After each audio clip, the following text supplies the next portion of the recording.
Guys, এই গাছটারে কলম করছিলাম। কলম করার পরে এটা এই যে কলম করছিলাম সফল হয় নাই। এখন আবার কলম করব। এইটা দিয়া কেটে দিলাম। এইটা হলো শিখেছি।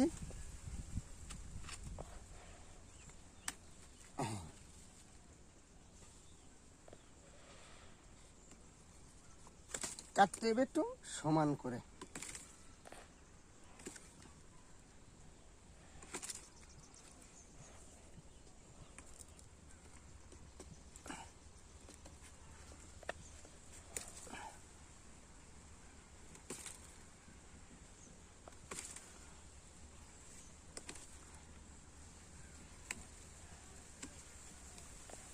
কাটা হয়ে গেছে, সমান করে কাটছি। এখন এইখানে বাকল নিতে হবে, বাকল।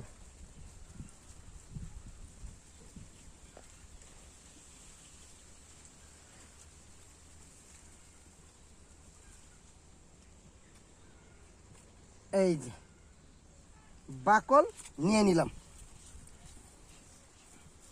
এই হলো সায়ন। এই সায়নটা হইলো আমার মিয়াজাকি গাছের আম। মিয়াজাকি গাছের আম, এই যে সায়ন। এইটারে সুন্দর করে কাটতে হবে, কারণ কাটারটা ধারালো লাগবে।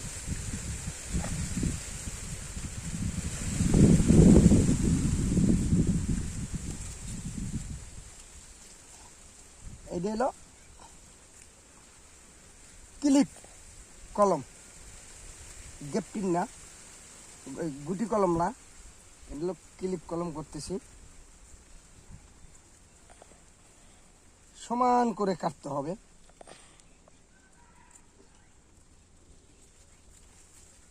হয়ে গেছে কাটা।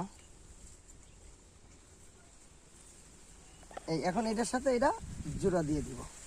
যে কোনো একটা সাইড লাগাই দিতে হবে।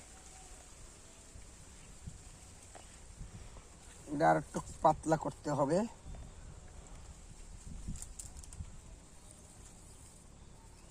এই যে পাতলা করে নিলাম খুব সুন্দরভাবে।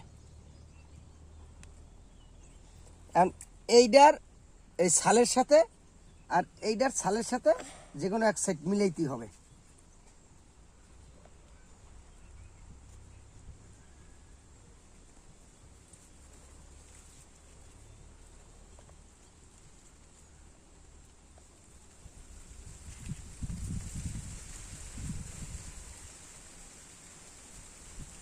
মিলানো হয়ে গেছে।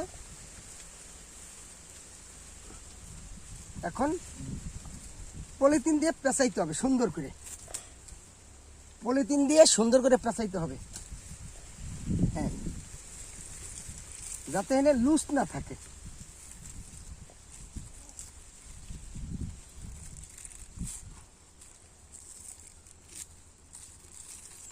একবার না পারিলে দেখো শতবার, কিন্তু সফল হতেই হবে। সফল হতে হবে, কারণ চেষ্টা করতে তো কোনো নেই, দোষ নাই। আমি চেষ্টা করেই যাব, কারণ একবার কলম করছি হয় নাই, আর একবার কলম করতেছি, আর একবার কলম করতেছি। না বলতে কোনো শব্দ নাই, না বলতে কোনো শব্দ নাই। আমরা পিছপা হটবো না। একটা কাজ করলে ইনশাল্লাহ সফল হওয়া যাবে। এখন এই সায়নটা পুরোটা পেঁচাই দেবো, যাতে এই পলিথিনটার মধ্যে রোদের গরমে এটা ঘামবে, পানি তৈরি হবে, ওইটাতে সায়নটা থাকবে, তরতাজা থাকবে, তাজা থাকবে, মরবে না। এখন কলম করার সময়, কারণ এখন হলো বৈশাখ মাস চলতেছে। বৈশাখ জ্যৈষ্ঠের থেকে কলমটা করলে ভালো হয়, খুব সুন্দর হয়। আমি সুন্দর করে এটারে পেঁচাই দিতেছি।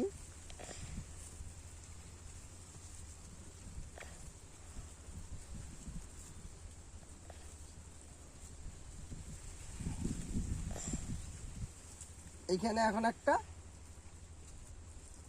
প্যাচ দিয়ে দিব, পলিথিন দিয়ে এই যে মাথাটা দিয়ে আমি প্যাচ দিয়ে দিলাম। ওকে, হয়ে গেছে।